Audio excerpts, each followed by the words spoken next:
What's happening, everybody? On today's show, we are going to get you set for the start of the SEC tournament. We'll run through some of the games and some of the numbers and what we're thinking on the SEC tournament picks throughout this week. We'll also catch up with our buddy Blake Lovell from Southeastern14.com. We'll get his thoughts, his picks. Will it be anybody outside of the Big Four of the SEC playing in the conference championship this weekend? We'll talk about it all with Blake, as well as give you our thoughts as well. Locked on SEC starts right now. You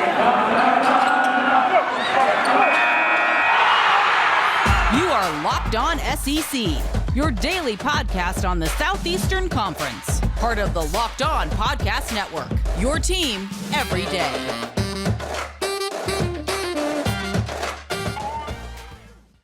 And what is happening, everybody? Welcome into Locked On SEC. It's great to have you guys along.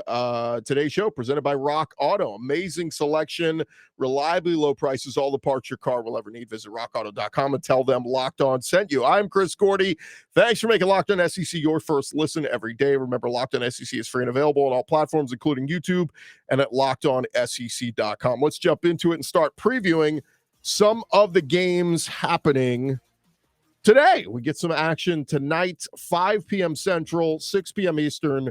We get Ole Miss versus Mizzou in the SEC tournament down in Tampa. Mizzou, they have lost 11 of the last 14. They only won 2 games in the last calendar month. That was over Ole Miss and Missouri. Ole Miss, on the other hand, they have lost 8 of their last 9. The lone win over lowly Georgia. Bottom line is these are 2 really bad teams. So now you got to go to head-to-head. Mizzou did go 2-0 against Ole Miss during the regular season. In both games, Mizzou out-rebounded the Rebs. Kobe Brown from Mizzou, he has been really good his last 2 games. If he drops 20, let's say Kobe Brown drops 20, Missouri wins, and Ole Miss is eliminated. The other game tonight, 7 p.m. Central, 8 Eastern, it will be Georgia versus Vanderbilt. Georgia is god-awful. Tom Crane is going to be fired after this one. They have not won a game since January. They've lost 11 in a row. Vandy, they've been bad too, 5-9 in their last 14 games, but Scottie Pippen Jr. has been going to work. He has been fun to watch. Always has the green light. In his last 7 games, he's averaging 26 points. And Vandy went 2-0 on the season against Georgia. Give me Vanderbilt tonight to advance to Thursday. And speaking of Thursday, we advance to Thursday as Florida will play at Texas A&M. Florida's basically been a 500 team for the past month. They had a nice win over Auburn. But the Aggies, they've won 4 straight, 5 of their last 6. A&M did win their only season matchup back on February 15th, 56-55. It was a close one. Quentin Jackson, he has been playing much better as of late for the Aggies. He's averaged 22 points in his last 5 games. For Florida, Colin Castleton, he's been solid all year, but even he's averaged around 20 points a game in his last 5. I'm going to go with the hotter Aggies. Buzz Williams has this team playing very hard. I'm going to take the Aggies to beat the Florida Gators. And the other one, we're going to get Mississippi State versus South Carolina. The Gamecocks have been much better the past few weeks. They've won 5 of their last 7, with their only losses to ranked teams in Auburn and Bama. State, they're 3-7 in their last 10. Tolu Smith has been their offensive force lately, more so than Iverson Molinar. Smith averaging 21 points over his last 4 games. Jermaine Cuisinart from South Carolina, he's been their scorer. Remember, he had 33 points 2 weeks ago in that win over LSU. I'm going to go South Carolina. They've been the hotter team as of late. I'm taking South Carolina to beat Mississippi State. And if we're going to advance just a little bit more, I have Vandy winning, so that'll have Alabama playing Vandy on Thursday. I think Bama's the better team. I think they win that one. In my scenario, Missouri advances. I would have LSU playing Missouri on Thursday. I like LSU to win that one. Then if you want to jump forward to Friday, this is when things are going to get interesting. Based on my picks, I would have Texas A&M versus Auburn. Auburn won the lone regular season matchup 75-58. I think Auburn is just too good when you talk Jabari Smith, Katie Johnson, Walker Kessler. I think Auburn wins big and A&M's luck runs out. Arkansas, they would play LSU. LSU went 0-2 against the Hogs during the season. A home loss in Baton Rouge, where basically LSU led much of the game and let it slip away in the final minute and a half. And then they had a 1-point loss at Arkansas just last week in a game where they hung with Arkansas down to the wire. It's absolutely a matchup LSU could win. And if this one happens again, I just find it hard to envision Arkansas going 3-0 against LSU this year. I might lean LSU in the upset in this one. So, again, if we're making our picks through this, I'm taking LSU to upset Arkansas coming this weekend. And then Tennessee, they would play South Carolina for my picks. We know how good the Vols have been at home, but how do they respond on a neutral court? Vols won the regular season matchups 66-46 and 81-57. This is just a bad matchup for the Gamecocks, giving the Tennessee Vols to advance. Lastly, the big one late on Friday night, it will be Alabama versus Kentucky. These two teams played a few weeks ago, a game at Tuscaloosa where the Tide built up a big early lead before Kentucky clawed back, led by Kellen Grady, Ty Washington. The Cats went on to win 66-55. This one should be close, but I'm going to go with Oscar Tshiebwe and company to pull it out, and Kentucky advances. So then in the semifinals on Saturday, I'd have Auburn versus LSU. These two played earlier in the season, back on December 29th. Auburn took care of LSU in that one, 70-55. It was LSU's first loss of the season, but I think it would be the same result here. I think Auburn beats LSU, and Auburn advances to the conference championship. And then later on, it would be Tennessee versus Kentucky. Again, these two split during the regular season with both teams winning big. I would lean Kentucky here to find a way to win. Oscar Tshiebwe, he was held to just 13 points in that loss up in Knoxville. I think he performs better this time on a neutral court, and I got Kentucky advancing. So in the championship game, a rematch between Auburn and Kentucky. They played back in January. Auburn won it 80-71, but I think this one would look a lot like that game. And I think Auburn beats Kentucky and wins the SEC championship game. Jabari Smith, SEC Player of the Year, or SEC Freshman of the Year. I think that he leads the Auburn Tigers, and I think Bruce Pearl hoists the trophy up and wins the SEC championship game. And there you have it. Those are my predictions for what's going to happen this weekend. Coming up next, we're going to talk with Blake Lovell. We'll get his thoughts on who he thinks wins in the SEC tournament happening this weekend. We'll talk with him coming up in just a second. Thank you guys again for making Locked On SEC your first listen every day. Quick message from our friends over at Built Bar. Look, this is the time of year where a lot of you have given up on your New Year's resolutions. Have you tried Built Bar yet? You need to go check them out, built.com. Built Bars are covered in 100% real chocolate. They are low in calorie, high in protein. Replace your candy bars with these. They are so much better for you. Most Built Bars contain only 130 calories, 4 grams of sugar, 4 grams net carbs, 17 grams of protein packed in there. Tons of different flavors to choose from as well, from the mint brownie, coconut almond. New this month, they got the white chocolate cookies and cream. They're all delicious. Again, go check them out, built.com. And when you find something you like, use our promo code LOCK15. That's going to get you 15% off. Use our promo code LOCK15, get 15% off over at built.com. And speaking of the tournament and all the craziness that is about to get underway, you need to go check out our friends over at Stat Hero. If you love and hate those buzzer beaters and the drama, but, suffering the pain when you lose and your bracket is basically busted and done, Stat Hero is a great alternative. You can take control back from those handicappers that always seem to have the advantage. Start focusing on the players you know best with a gameplay that doesn't rely on big spreads, long odds, or funky props. Stat Hero gives you the advantage, resulting in you winning 4 times more often. Why? Because Stat Hero eliminates the mystery about who or what you're going up against. In addition to their pick'em games, they also have dozens of lineups you can comb through to take on head-to-head. Stat Hero is the easiest and fastest way for you to get your sports action fix. This is what daily fantasy was meant to be. Go check them out at stathero.com/lockedon. You could sign up for free right now and use our promo code LOCKEDON. You get a 100% deposit match. That's stathero.com/lockedon. Use our promo code LOCKEDON for a 100% match. stathero.com/lockedon. Promo code LOCKEDON. Terms and conditions apply.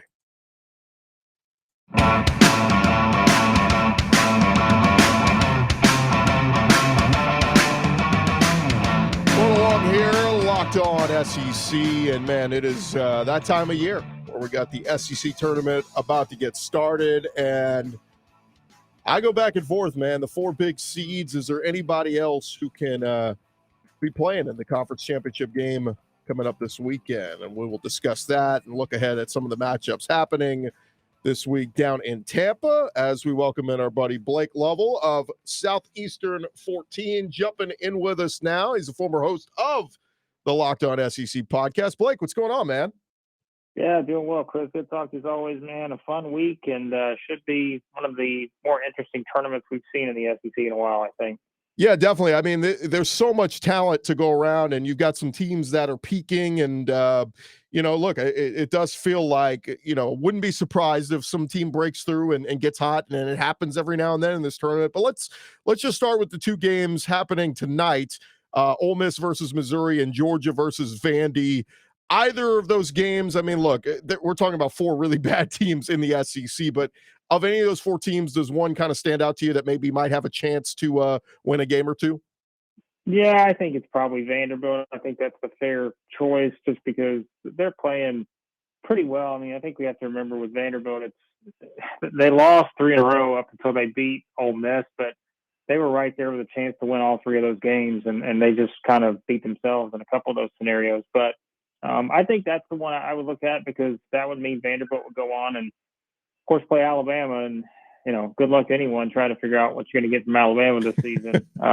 So I think that sets up nicely. I just don't love Missouri or Ole Miss playing LSU. I think LSU is a team that, quite frankly, is probably my sleeper to win this whole thing. I think that, for Vanderbilt, though, it sets up nice. They played Alabama well.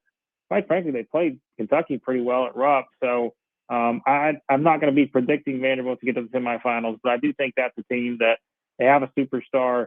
Anytime you have a superstar in a tournament setting, I always love that because you can just have one guy that can take over if you need it in those kind of scenarios, win or go home. So I think Vanderbilt with Scottie Pippen, a team to keep an eye on.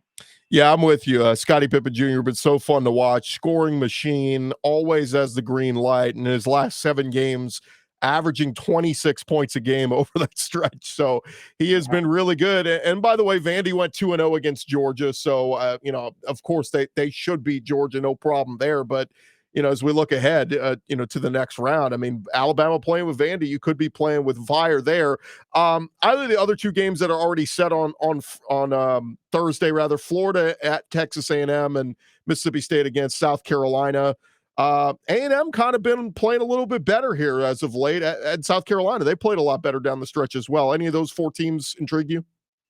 Yeah, I really think it's the game at the top with A&M and Florida because I think they're the two that are closest to getting in the NCAA tournament, despite South Carolina being the highest seed of that group.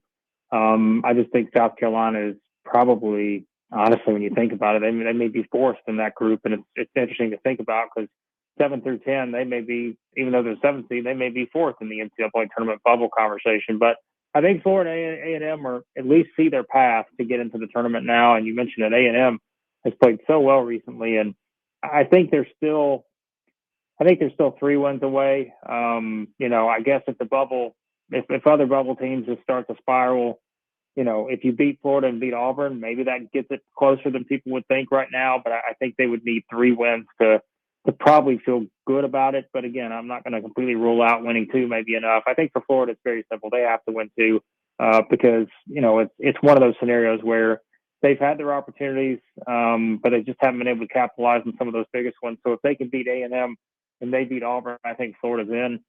So I think that's the most intriguing matchup because, quite frankly, I don't trust Mississippi State anymore. I just think that they have, away from home, we've seen it. But there's nothing there to make you believe when they're not in Starkville that they're a team that you can kind of trust and rely on in these scenarios. Now, I say that.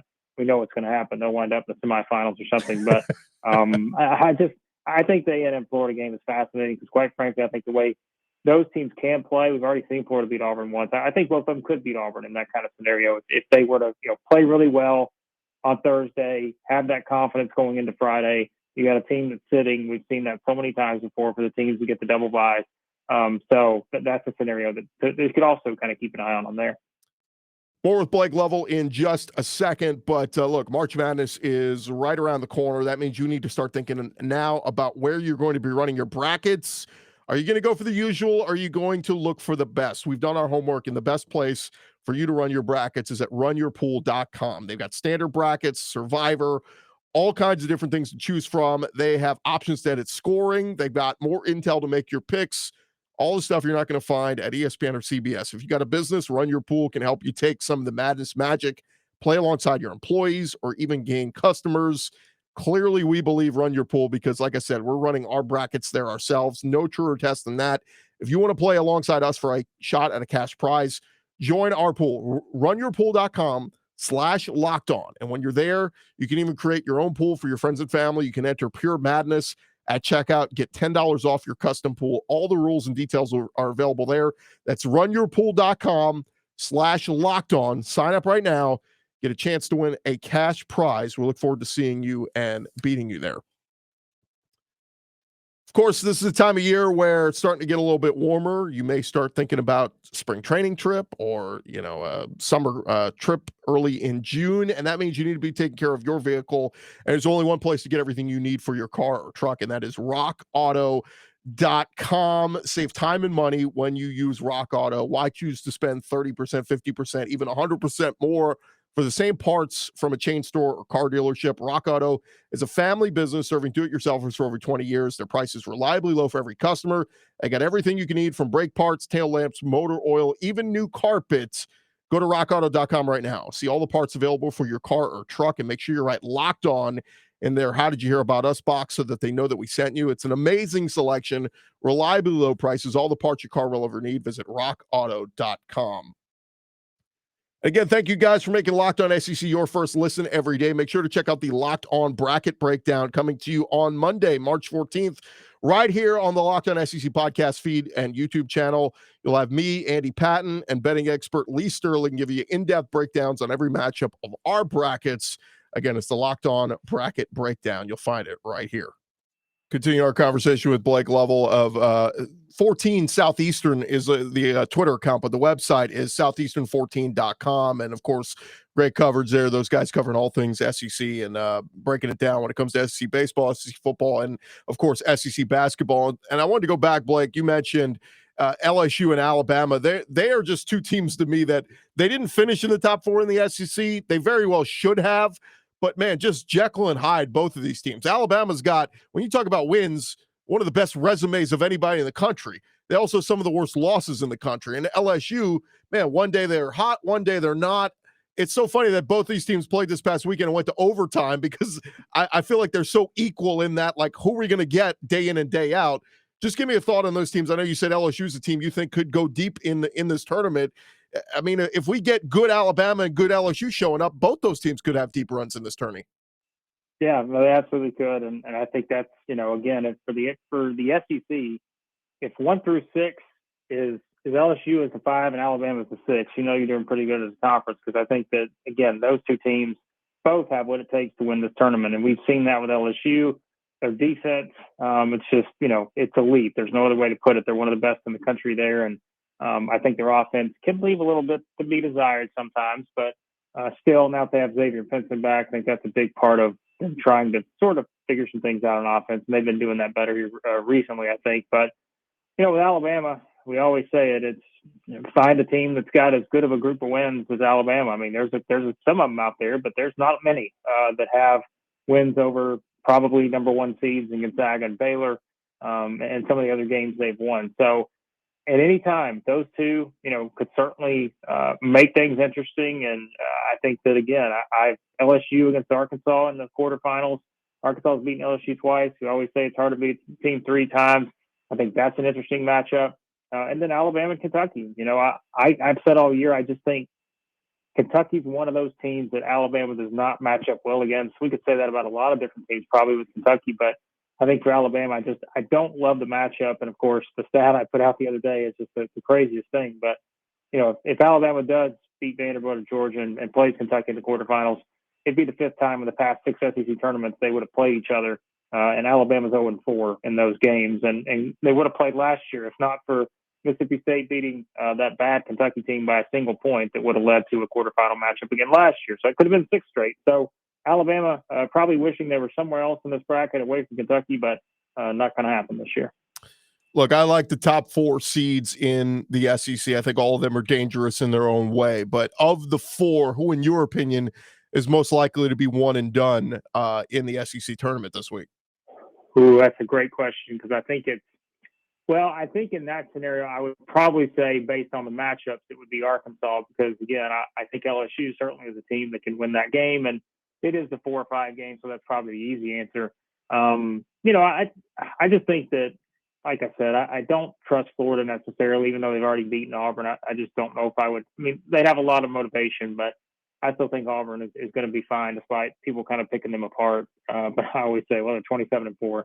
I guess you got to find something. But, Tennessee, I think, quite frankly, matches up well with either South Carolina or Tennessee. I think Mississippi State. I think Tennessee is set for the semifinals, and I'd be surprised if that doesn't happen. We talked about Kentucky and Alabama. I don't see it with Kentucky. I think they're too good probably to lose that game. And so I think Tennessee, Kentucky. Here's how I'll say it. I think the top part of the bracket is much tougher than the bottom part. So I think if you're going to pick, I'd probably say it could be Auburn or Arkansas, but I'd go with Arkansas just based on the seeding and knowing that they're going to play the toughest opponent in the quarterfinals. I know you kind of hinted at it there, but my official, at least my prediction, I'm putting Auburn and Kentucky in the SEC title game. And I think, obviously, we saw a game played out earlier this year. Auburn won 80-71. It was at Auburn, but I think probably the same kind of thing. I think Kentucky plays close. I think Auburn pulls away and Auburn wins it. But championship prediction for you?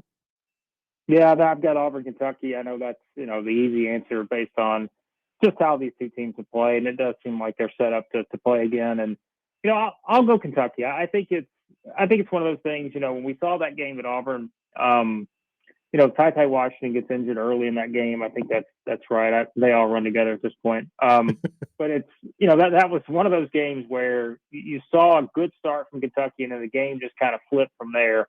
I think neutral court, that kind of scenario, I just really like this Kentucky team. And look, I've said it. I think Auburn and Kentucky, most of the year I've said they've been 1A and 1B to me whenever they're at full strength, because I think both of them are good enough to win the national championship.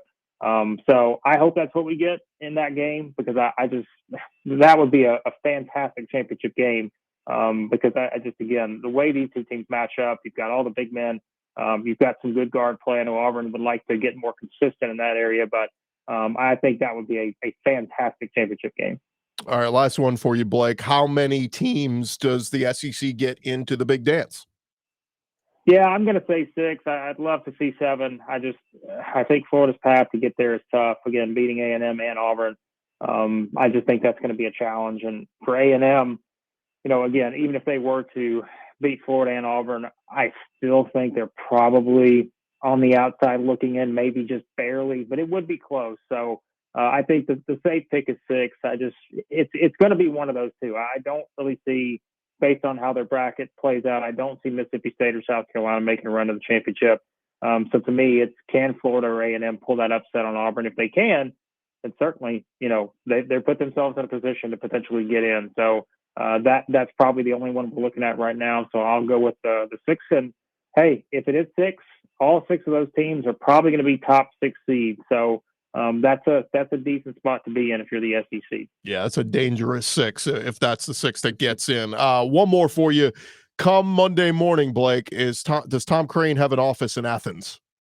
He does not. I would be shocked if he did. Look, I've always said I thought Tom Crean didn't get enough credit for what he did at Indiana. I mean, if we all remember, he just stepped into an absolute mess there, and I didn't think he ever got enough credit for the job he did there. But let's face it, I thought it was a good hire for Georgia. I thought it was an interesting hire, but it just hasn't worked. And I think that knowing where the SEC landscape is now, you have to win. Like, that's the only acceptable answer, because it's like we've seen what Auburn's done under Bruce Pearl. We've seen what Alabama's starting to do under Nate Oates. The Muss Bus is rolling at Arkansas. And you just go up and down the line, LSU, Tennessee. We know Kentucky's there. So I think that puts schools like Georgia, which, to a much lesser extent with them. But then you've got, a Florida that's looking up there wondering, how do we get back into that group year in and year out? And teams like Mississippi State and all of these others. I mean, I always say someone's got to finish 1 through 14. And for Tom Crean to finish 14 and only win one game, he's already been there several seasons. I just think that there's going to be a change. And I think that Georgia will have no shortage of options just because it is an SEC school and there's a lot of resources. And Georgia has clearly put in the resources to try to win in basketball. We know they win in football, but I think they will have no shortage of options for that job. Yeah, I always say the SEC football, you can be a really good coach and get fired just a couple years later. Brett Bielema was a good coach. There's good coaches at this conference eat you alive, and now we're starting to see that in basketball. The coaches are so good now. You could be a really good coach from another school and come get eaten alive in the SEC now. That's where we are, and that's how good SEC basketball is now. One more last thing, Blake, let our listeners know what they can find up at the website.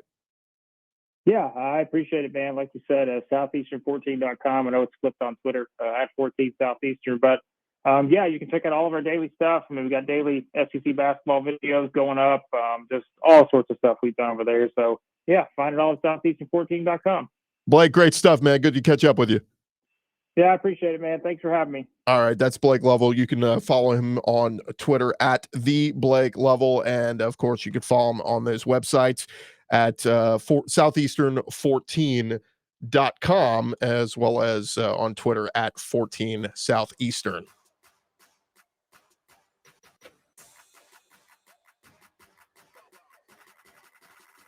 All right, that is just about going to do it for this edition of Locked On SEC. Again, my thanks to Blake Lovell for joining us.